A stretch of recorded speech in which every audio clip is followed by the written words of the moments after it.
জানি আপনি অনেক সমস্যার মধ্যে আছেন, কিন্তু সেখান থেকে বেরিয়ে আসার রাস্তা অনেক খোঁজার পরেও আপনি পাচ্ছেন না। আজকে এই ভিডিওটা আপনার জন্য সব থেকে উপকারী হচ্ছে।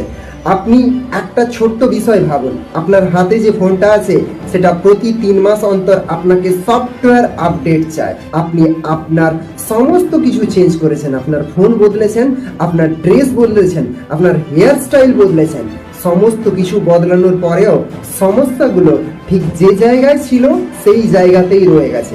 আর সেখান থেকে আপনি যদি আজকে উঠে দাঁড়াতে চাইছেন, তাহলে এই 3টে টিপস আজকে শুরু করুন।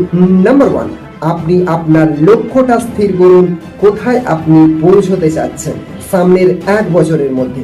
নাম্বার 2, আপনি প্রতিদিন মেডিটেশন করা শুরু করুন, 10টা লাইন প্রতিদিন নিজের জন্য বলা শুরু করুন। নাম্বার 3, আপনি টু ডু লিস্ট তৈরি করা শুরু করুন।